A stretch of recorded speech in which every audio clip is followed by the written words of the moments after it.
Welcome to Biokey for NEET. Before we start, please subscribe the channel and support our cause to bring best preparatory materials for NEET biology. Hello दोस्तों, कैसे हैं आप लोग। Welcome back to my channel Biokey for NEET.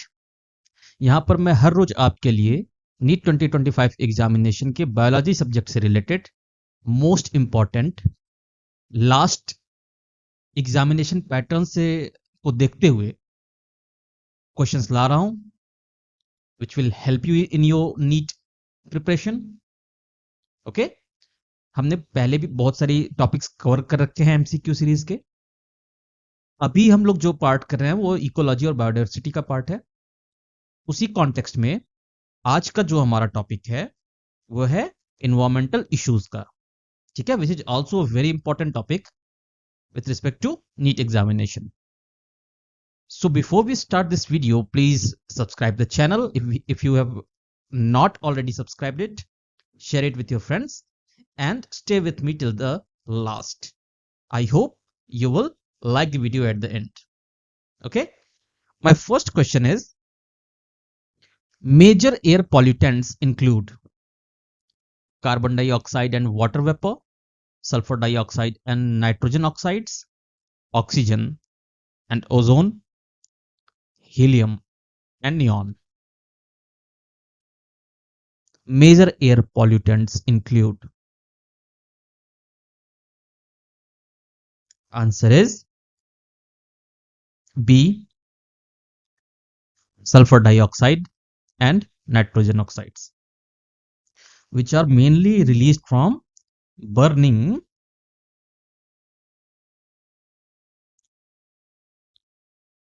fossil fuels. All right. They also cause respiratory problems and contribute to acid rain formation. Okay. ये gases जो होती हैं ये वाटर वेपर से रिएक्ट करके एसिड क्रिएट करती हैं। Okay. Next, the primary cause of acid rain is. The primary cause of acid rain is sulfur dioxide and nitrogen oxides, carbon dioxide and methane, oxygen and ozone, chlorofluorocarbons. Which of these are primary cause of acid rain?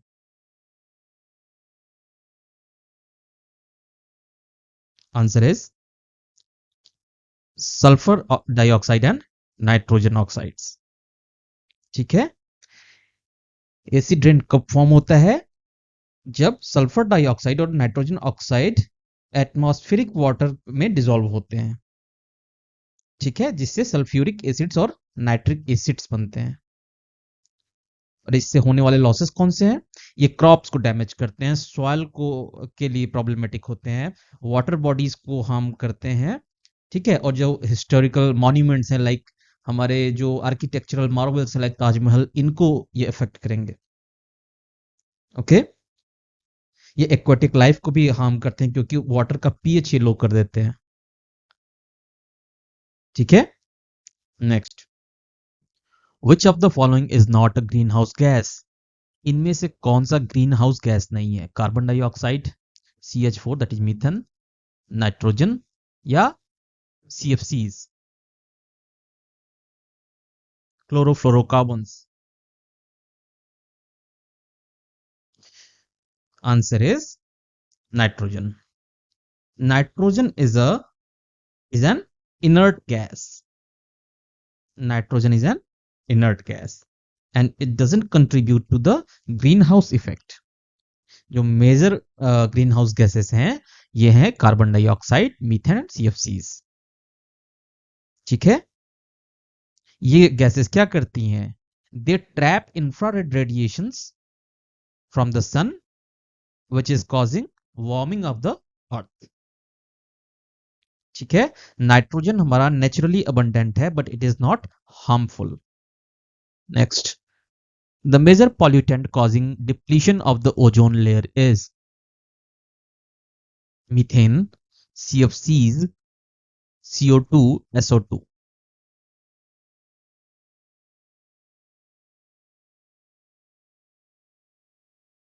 Answer is CFCs। जो chlorofluorocarbons होती हैं, chlorofluorocarbons, these are synthetic chemicals, they destroy the ozone layers। Okay, ये chlorine atoms को release करती हैं जो कि oxygen sorry जो ओजोन का जो हमारा लेयर है उसको ब्रेक डाउन करता है, किसमें? नेसेंट ऑक्सीजन जनरेट करके, ठीक है, जिससे यूवी रेडिएशन इंक्रीज होती है, अर्थ पे ज्यादा से ज्यादा यूवी रेडिएशन आता है। Next, the main pollutant of thermal power plant is fly ash, carbon monoxide, methane या ओजोन। देखिए जो थर्मल पावर प्लांट्स होते हैं ना, they are specially coal based, right? So these thermal power plants generate fly ash, okay, in a very large quantity. So fly ash consists of the fine particulate matter containing heavy metals। जो fly ash होता है इसमें जो particulate matter होता है वो generally क्या होते हैं? हैवी मेटल्स होते हैं, जिसकी वजह से एयर, वाटर, सॉइल हर चीज पॉल्यूट होता है, ठीक है। अभी क्या हो रहा है, लेटेस्ट जो चीजें चल रही हैं उसमें मॉडर्न जो प्लांट्स है ना, थर्मल पावर प्लांट्स, ये इंस्टॉल करती हैं इलेक्ट्रोस्टैटिक प्रेसिपिटेटर्स, जिससे कि इलेक्ट्रोस्टैटिक प्रेसिपिटेटर्स ये क्या करते हैं? ये फ्लाई ऐश एमिशन को कम करते हैं, they reduce fly ash emission. Next, photochemical smog contains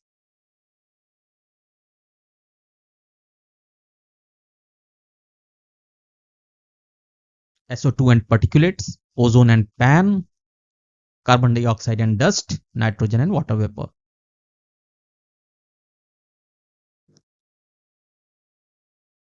answer is, जो फोटोकेमिकल स्मॉग होता है ना, इसमें ओजोन और पैन होता है,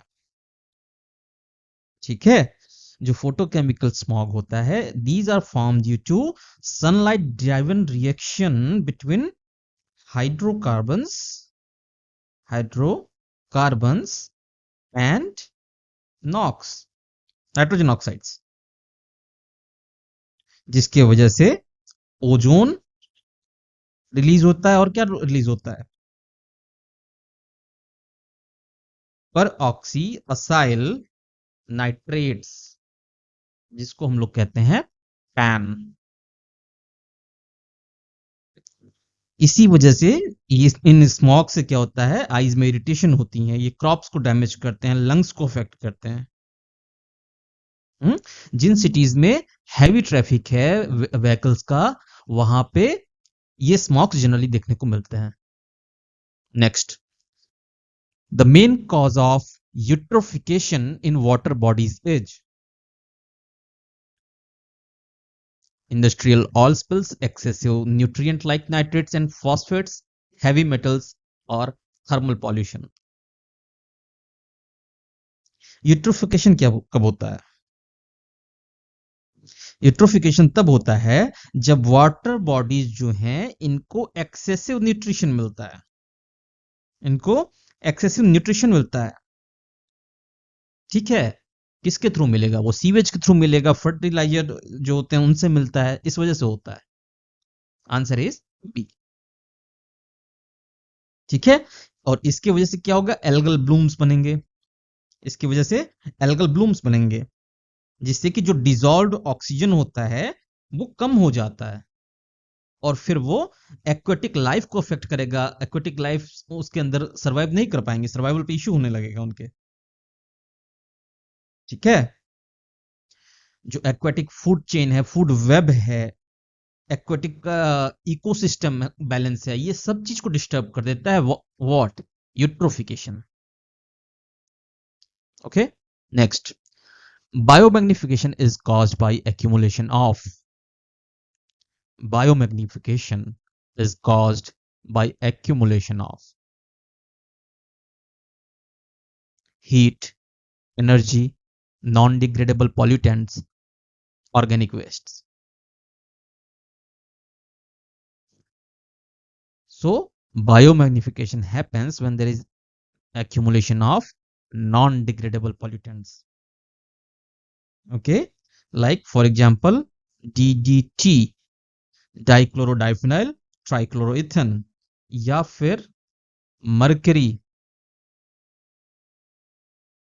अगर ये फूड चेन में आ गए, so they are very harmful for those who are sitting on the higher trophic level of the food chain.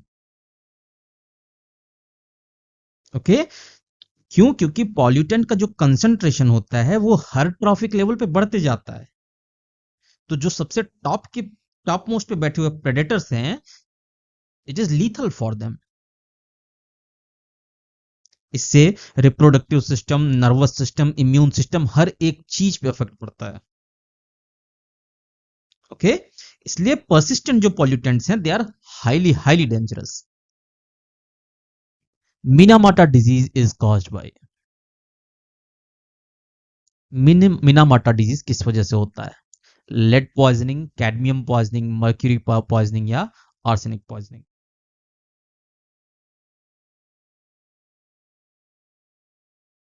Answer is mercury poisoning. There is an interesting story for this.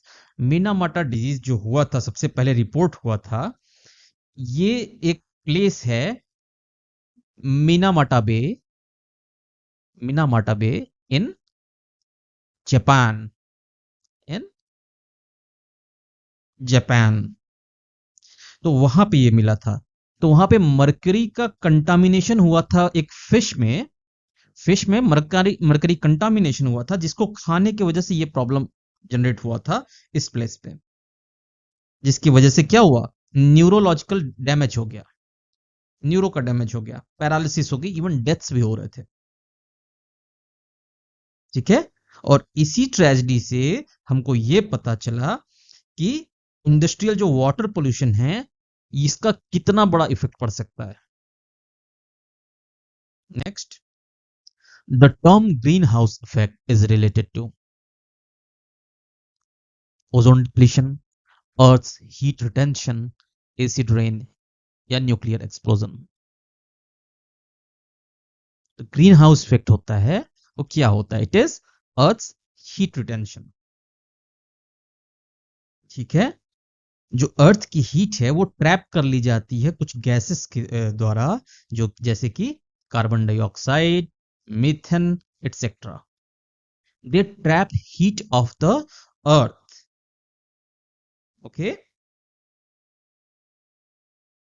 जिसकी वजह से हमारा क्या होता है? एक्सेसिव ग्रीन हाउस इफेक्ट बढ़ेगा तो क्या होगा? ग्लोबल वार्मिंग होगी, क्लाइमेट पैटर्न्स को अफेक्ट करेगा, ग्लेशियर्स मेल्ट डाउन होंगे, सी लेवल्स राइज होंगे, जिसकी वजह से ये सारी प्रॉब्लम्स होंगी। Next, Ganga action plan was launched in the year, Ganga action plan was launched in the year 1985, 1990, 1970 और 2000। गंगा एक्शन प्लान लाया गया था for cleaning and rejuvenating river Ganga. Okay, so it aimed to reduce pollution from sewage, industrial waste, religious activities.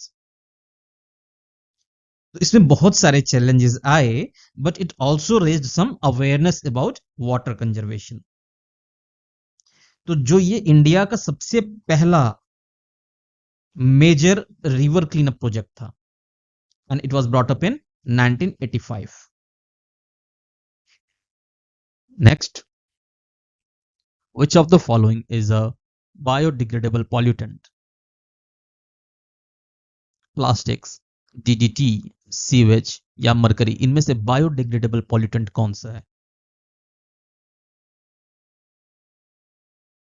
Answer is sewage. जो microbes हैं ये sewage को break down कर सकते हैं सिंपलर नॉन टॉक्सिक फॉर्म्स में, ठीक है। लेकिन प्लास्टिक्स या डीडीटी या मरकरी ये हैं, they can't be degraded, okay, they will persist in the environment for centuries. Next, which protocol was designed to control emission of ozone depleting substances? Which protocol was signed to control emission of ozone depleting substances? Kyoto Protocol, Montreal Protocol, Paris Agreement, Rio Declaration. Answer is Montreal Protocol. Montreal protocol कब आया था? 1987 में। 1987 में। It was signed to control and phase out substances depleting the ozone layer. Control भी करना था और धीरे धीरे इनको फेज आउट कर देना था सिस्टम से, ठीक है। किसको?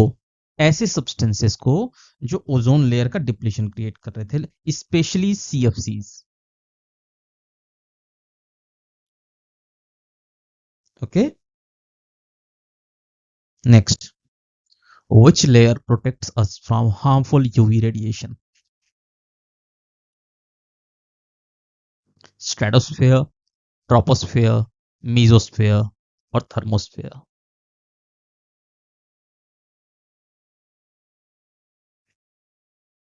Answer is stratosphere. Earth surface से 10 to 15 kilometre above 10 to 15 kilometre above ozone layer जो होता है ये स्ट्रेटोस्फेयर में एग्जिस्ट करता है, ठीक है। It absorbs harmful ultraviolet radiations and thus it protects life on earth. Next, water logging leads to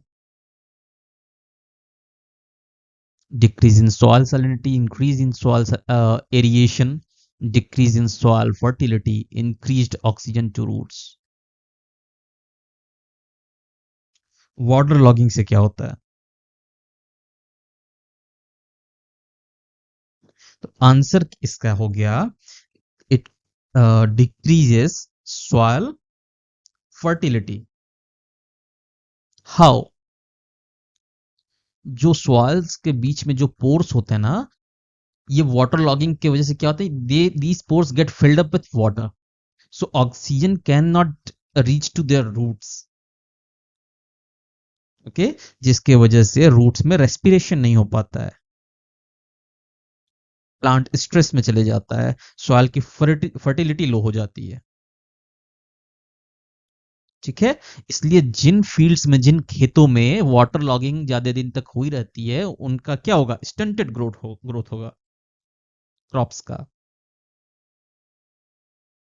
इसलिए proper drainage system are essential in agriculture. Next, a non degradable pollutant is, बहुत easy question है। इसमें से non degradable pollutant कौन सा है? आप एक बार में देख के बता सकते हैं, इट इज प्लास्टिक, ठीक है।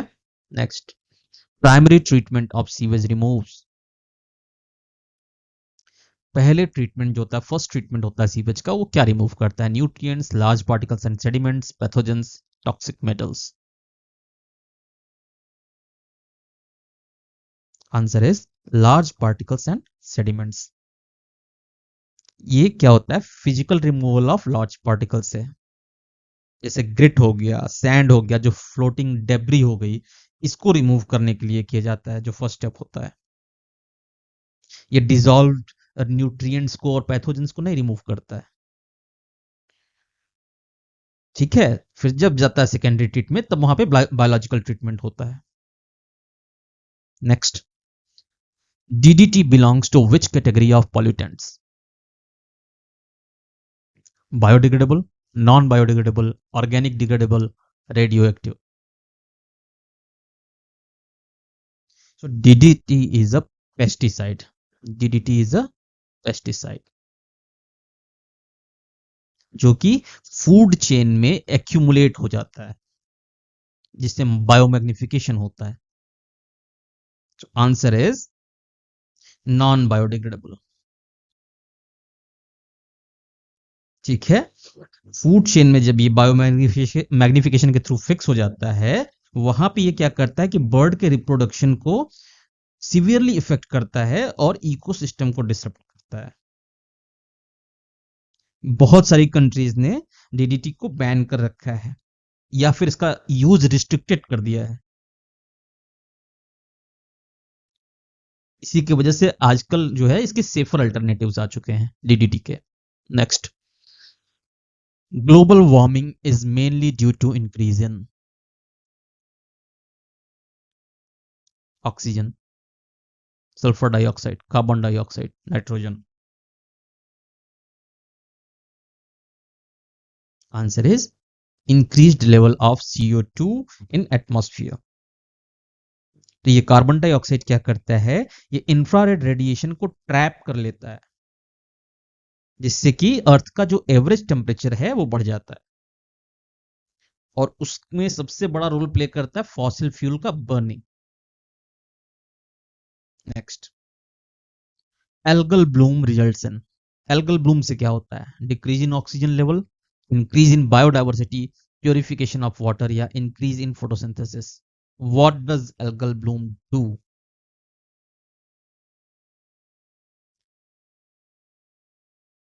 Answer is they decrease in oxygen level. They decrease in oxygen level जिसकी वजह से जो एक्वेटिक इकोसिस्टम है इसमें डिसॉल्व्ड ऑक्सीजन जो है, ऑक्सीजन कम मिलने लगता है जिससे एक्वेटिक लाइफ पे इंपैक्ट पड़ता है, they get killed. Next, which of the following causes depletion of dissolved oxygen in water bodies?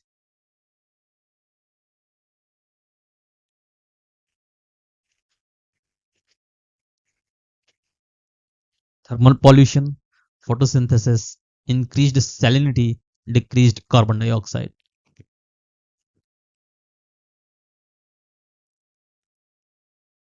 Which of the following causes depletion of dissolved oxygen in water bodies?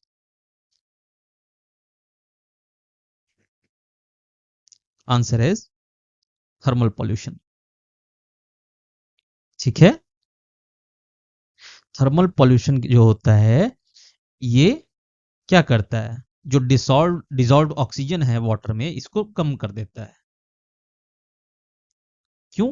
क्योंकि अगर water warm हो गया, heat हो गया, तो इसमें क्या होता है, it can hold less oxygen, oxygen will move out of it. ठीक है, जिसकी वजह से एक्वेटिक ऑर्गेनिज्म में स्ट्रेस हो जाता है, बहुत सारी फिश मर जाती हैं, एक्वेटिक लाइफ पे प्रॉब्लम शुरू हो जाता है। Next, which gas is used in refrigerators and cause ozone depletion? I think we all know this. It is chlorofluorocarbon, CFCs. ये रेफ्रिजरेशन सिस्टम्स में यूज होते हैं जो कि ओजोन डिप्लीशन के मेजर कल्पिट्स हैं। ये क्या करते हैं, जब ये रिलीज होते हैं तो ये सीधे स्ट्रेटोस्फेयर में आते हैं और फिर ये क्या करेंगे, क्लोरीन के एटम्स रिलीज करेंगे जो कि इंपैक्ट डालते हैं ओजोन लेवल पे। ठीक है, एक CFC का molecule can destroy 1000 of ozone molecules. Next, smog is a combination of. Smog क्या होता है? Smoke and fog, snow and fog, dust and air, oxygen and nitrogen?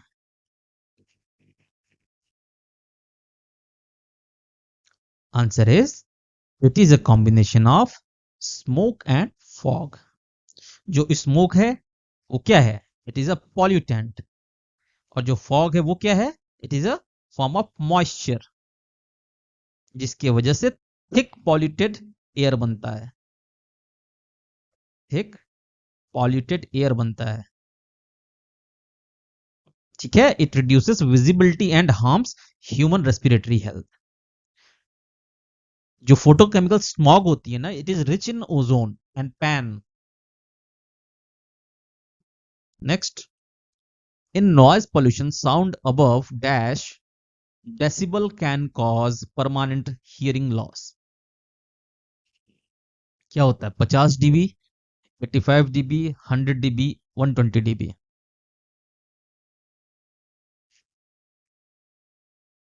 Answer is 120 dB. ठीक है. अगर 120 डीबी से ज्यादा का नॉइज है, it can cause permanent hearing damage. Loud concert हो गई, जो जेट का इंजन होता है, जो इंडस्ट्रियल मशीनरी होती है, these are the sources for these noise pollutions. बहुत लंबे टाइम के लिए अगर इनका एक्सपोजर हो रहा है तो क्या होगा? साइकोलॉजिकल स्ट्रेस भी हो जाता है. Next, the best indicator of sulphur dioxide pollution is. SO2 pollution के इंडिकेटर्स कौन से हैं?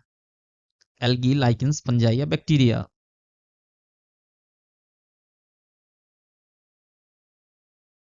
Answer is lichens.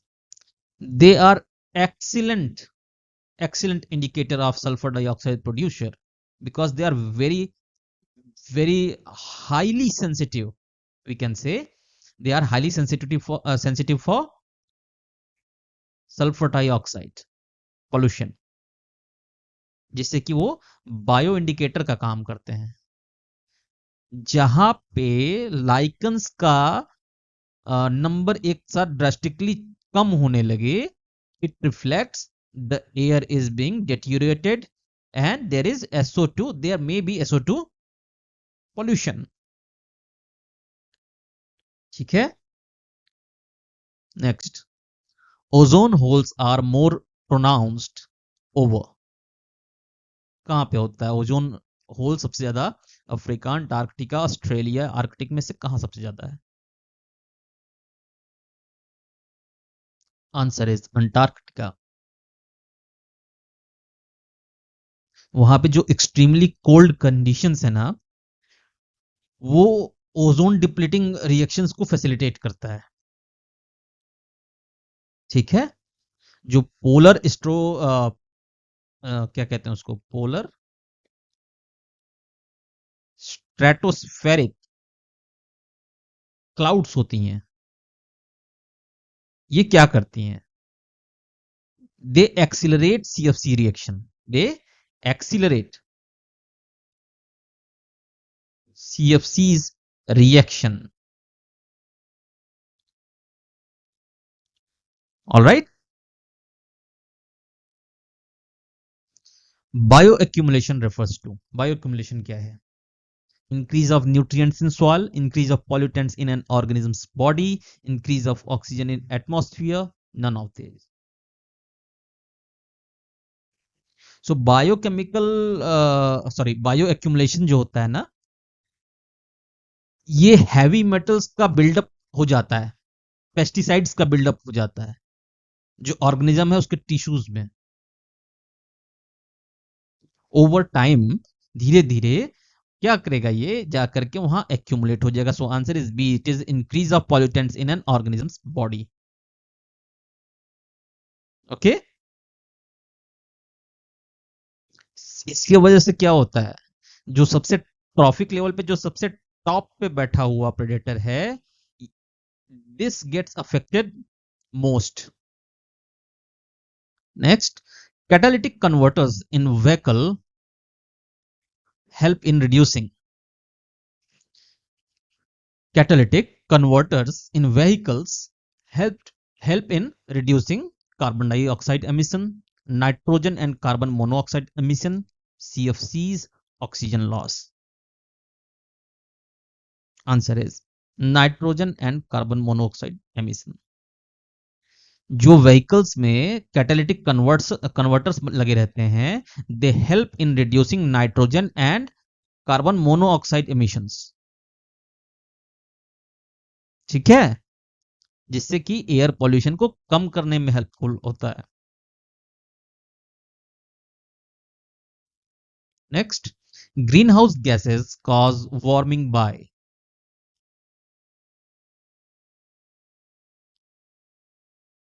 Greenhouse gases cause warming by A. Reflecting sunlight, absorbing UV rays, absorbing and re-emitting infrared radiation, increased albedo effect. कैसे global warming cause करती हैं green house gases? By absorbing and re-emitting infrared radiations. ठीक है, ये क्या करती हैं? जो अर्थ सरफेस से इंफ्रारेड रेडिएशंस इमिट हो रही हैं, इनको ट्रैप कर लेती हैं, then they radiate it back, जिसकी वजह से एटमॉस्फेयर हमारा वार्म हो जाता है. ठीक है, next, which method reduces solid waste effectively? Landfilling, burning, recycling, dumping.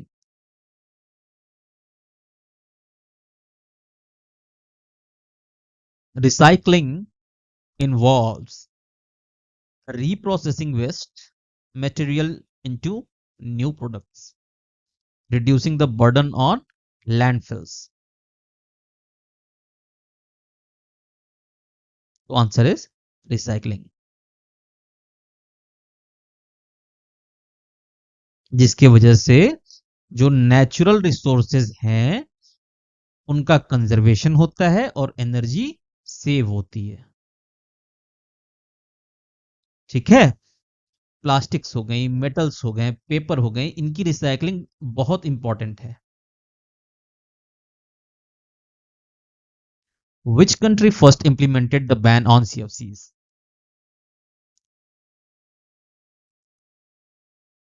USA, Japan, India, Germany. इनमें से किस कंट्री ने सबसे पहले CFCs पे बैन लगाया? प्रोडक्शन एंड यूज दोनों पे. It is USA. ठीक है, जैसे ही ओजोन होल देखा था, डिस्कवरी हुई थी, right after that they band use and production both of CFCs. जिसकी वजह से इन्हीं सब इनिशिएटिव की वजह से मॉन्ट्रियल प्रोटोकॉल आया था, जो ग्लोबल ट्रीटी थी.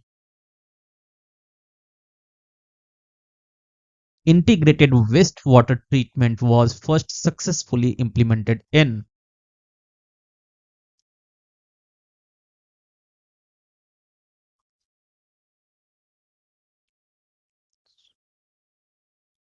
so question was answer to that question was Arcata Marsh project, USA.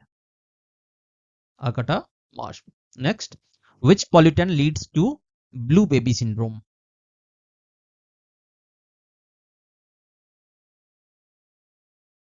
इनमें से blue baby syndrome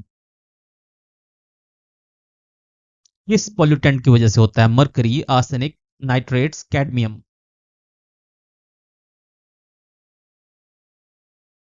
answer is nitrates. अगर ड्रिंकिंग वाटर में हाई नाइट्रेट कॉन्सेंट्रेशन हो जाता है, ठीक है, नाइट्रेट का कॉन्सेंट्रेशन बढ़ जाता है, तो उससे क्या कॉज होता है? It is blue baby syndrome. है ना? इसको एक और नाम दिया जाता है ब्लू बेबी सिंड्रोम को. It is called math हीमोग्लोबिनीमिया.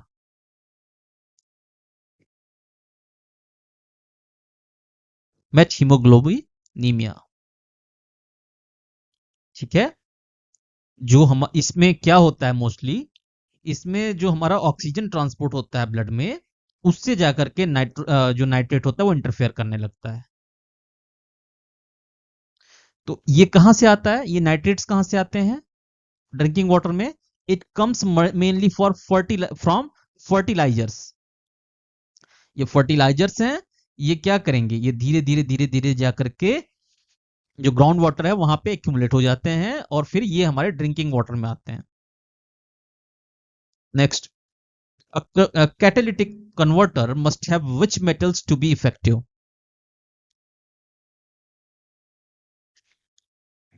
Iron and copper, platinum, palladium, rhodium, silver and gold, aluminum and nickel.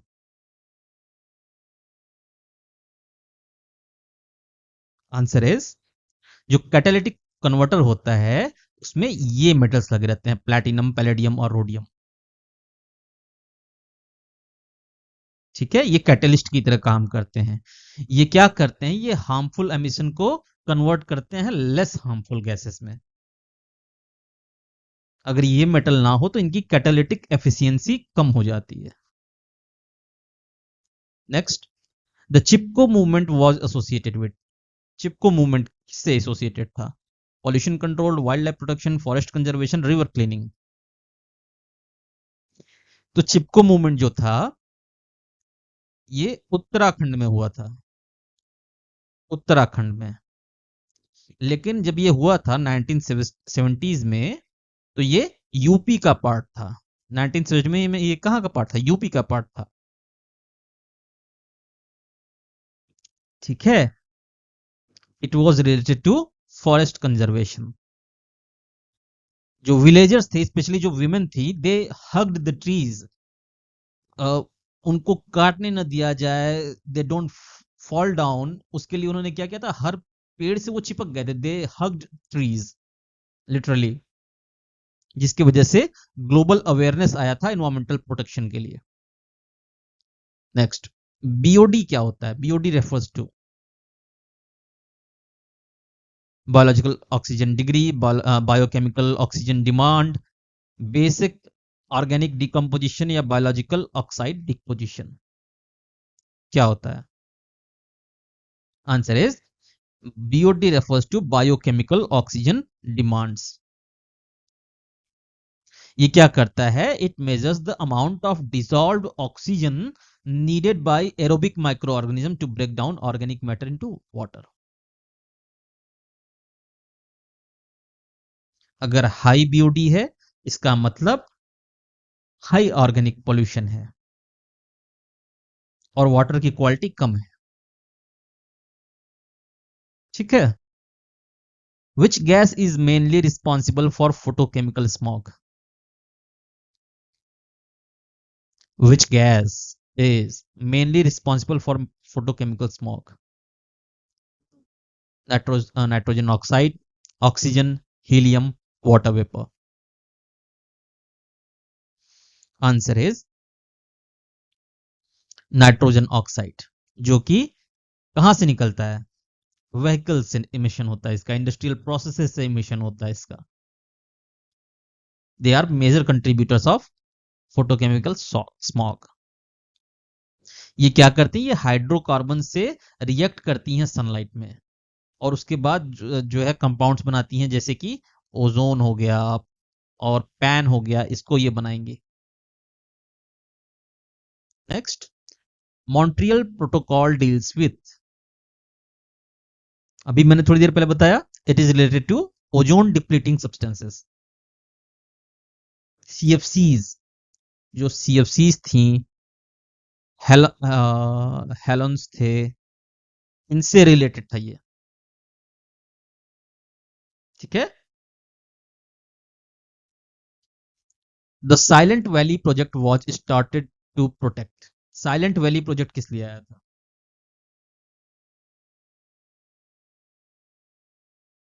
Desert ecosystem के लिए, हिमालयन फॉरेस्ट के लिए, ट्रॉपिकल रेन फॉरेस्ट के लिए, या मैंग्रोव फॉरेस्ट के लिए आया था?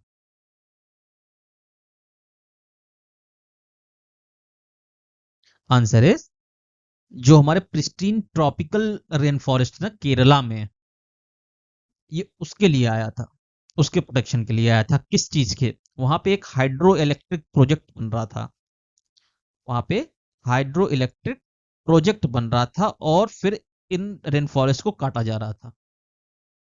तो साइलेंट वैली प्रोजेक्ट जो था, ये केरला में जो ट्रॉपिकल रेन फॉरेस्ट थे उनको बचाने के लिए था।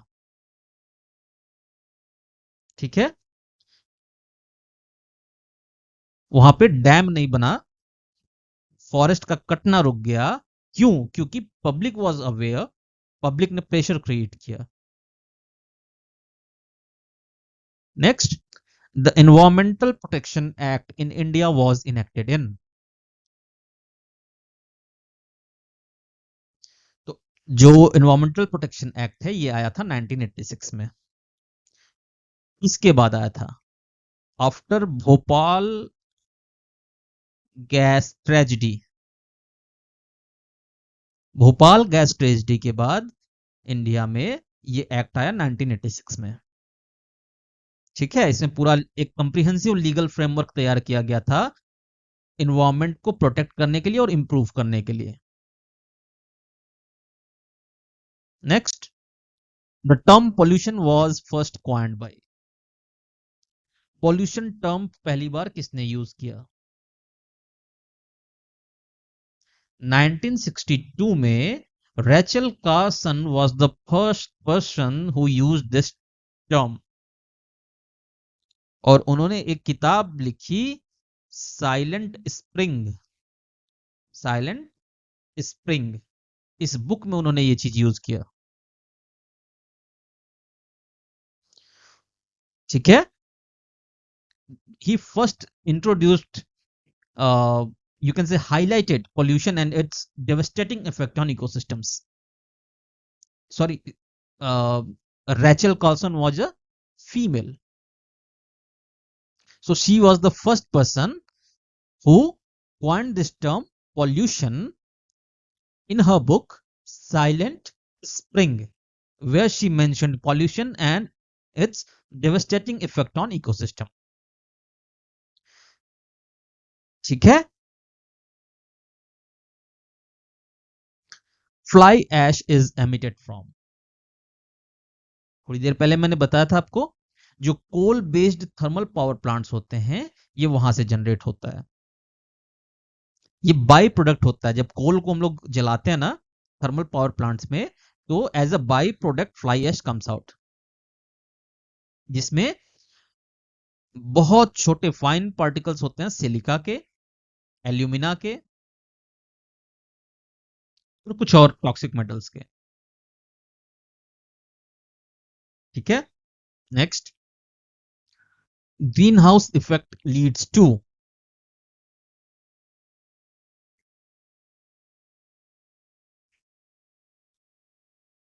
cooling of earth, increase in earth's average temperature, increase in UV radiation, expansion of polar ice caps. Answer is, ये क्या करता है, जो गैसेस होती हैं ग्रीन हाउस गैसेस, ये क्या करते हैं, हीट से अर्थ से निकलने वाले हीट को ये ट्रैप कर लेती हैं, जिसकी वजह से अर्थ का एवरेज टेम्परेचर हाई हो जाता है। ठीक है, इससे क्या होगा, क्लाइमेट चेंज पे प्रॉब्लम आएगी, ग्लेशियर मेल्टिंग होगा, एक्सट्रीम वेदर्स आएंगी, all because of this green house effect. Chernobyl disaster was due to. Chernobyl disaster ये हुआ था 1986 में, जो यूएसएसआर था, सोवियत यूनियन ऑफ रशिया, ये वहां पे हुआ था। ठीक है, और ये क्या है, न्यूक्लियर रिएक्टर एक्सप्लोजन था, जिसकी वजह से huge amount of radio active material जो है वो एनवायरमेंट में आ गया था। Next, which of the following is a water borne disease?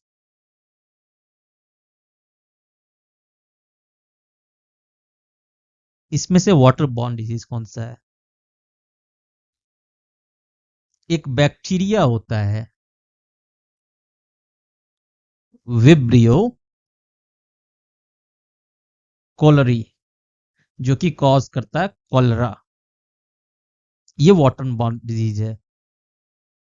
Contaminated जो ड्रिंकिंग वाटर होता है उसके वजह से ये होता है, और ये क्या करता है? Causes severe dehydration.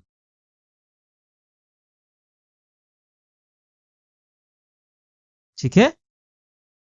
Next, deforestation results in,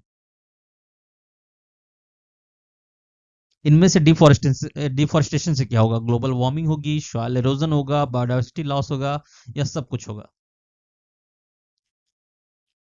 answer is all of this. ठीक है। कार्बन डाइऑक्साइड बिल्डअप होगा तो क्या होगा? ग्लोबल वार्मिंग होगी। टॉप सॉइल का रिमूवल होगा तो सॉइल इरोजन होगा। हैबिटाट का डिस्ट्रक्शन होगा, बायोडाइवर्सिटी लॉस होगी। So forest are vital for ecosystem services. और उसके साथ साथ जो कार्बन का चैनलाइजेशन होता है, सिक्वेस्ट्रेशन होता रहता है, उसके लिए बहुत इंपॉर्टेंट है फॉरेस्ट। अगर डिफॉरेस्टेशन ज्यादा होगा तो क्या होगा? ये पूरा इकोलॉजिकल बैलेंस बिगड़ जाएगा। Next, Kyoto protocol aims to,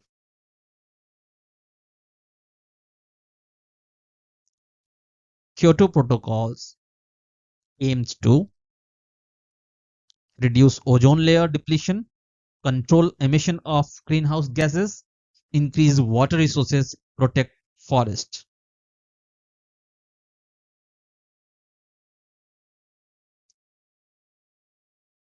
Answer is control emission of greenhouse gases. देखिए, जो क्योटो प्रोटोकॉल है ये आया था 1997 में। जो इंडस्ट्रियलाइज्ड कंट्रीज थी इनको ये इसने लीगली बाइंड किया कि जो ग्रीन हाउस गैस एमिशन है इसको रिड्यूस किया जाए। ठीक है। जो ग्लोबल वार्मिंग है उसको स्लो डाउन करने के लिए, क्लाइमेट चेंज को बचाने के लिए ये आया था Kyoto protocol. Next, Bhopal gas tragedy involved leakage of, बहुत इंपॉर्टेंट क्वेश्चन है ये। भोपाल गैस ट्रेजेडी में कौन सा गैस का लीकेज हुआ था? Answer is methyl isocyanate. 1984 में मिथाइल आइसोसाइनेट जो एमआईसी था इसका लीकेज हुआ था। एक यूनियन कार्बाइड फैक्ट्री थी वहां से, जिसकी वजह से थाउजेंड्स ऑफ डेथ हुई और उसके बाद बहुत लॉन्ग टर्म तक हेल्थ इंपैक्ट पड़ा। This is one of the worst industrial disasters in history. Electrostatic precipitators are used to control, थोड़ी देर पहले मैंने बताया ये इलेक्ट्रोस्टैटिक प्रेसिपिटेटर्स के बारे में। ये क्या है? ये इंडस्ट्रीज में इंस्टॉल की जाती हैं जिससे जो गैसेस जो वहां से रिलीज होती हैं उसके जो फाइन पार्टिकुलेट मैटर्स होते हैं उनको ट्रैप किया जा सके। Answer is air pollution. ये पार्टिकल्स को क्या करती हैं? इनका वर्क फ्लो ऐसा होता है कि ये पार्टिकल्स को चार्ज करती हैं। ठीक है। और अपोजिटली जो चार्ज पार्टिकल हैं उस पे वो कलेक्ट होते हैं, जिसकी वजह से एयर पॉल्यूशन लेवल को कंट्रोल किया जाता है। The most abundant green house gas in the atmosphere is, इनमें से most abundant green house gas कौन सा है? मीथेन है, कार्बन डाइऑक्साइड है, वाटर वेपर है, या नाइट्रस ऑक्साइड है?